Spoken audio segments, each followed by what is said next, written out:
মেসোমশাই, আপনাকে আজকে একটা কথা জানাচ্ছি। আপনি নিশ্চিন্ত হন। আজ থেকে জ্ঞানদার সব ভার আমি নিলাম। খুব শীঘ্রই একটি সিনেমা মুক্তি পেতে চলেছে, তার নাম অরব কন্যা। মেজমাসিমারা হরিপালে গঙ্গা যাত্রা করছেন, আর আমি শেষ দেখাটাও করতে আসবো না। ডিরেকশন দিয়েছেন ইয়াসমিন ইব্রাহিম এবং সর্বজিৎ বর্মন। এই সিনেমাটিতে আমি অনেক কিছু শিখতে পেরেছি এবং অনেক গুণী ব্যক্তিদের সঙ্গে অভিনয় করতে পেরেছি।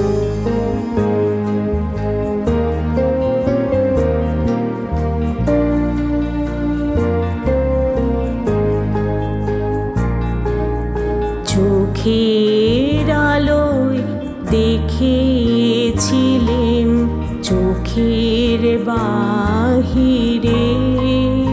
যে আপনারা সবাই মিলে আপনাদের কাছের প্রেক্ষাগৃহে গিয়ে সিনেমাটি দেখুন।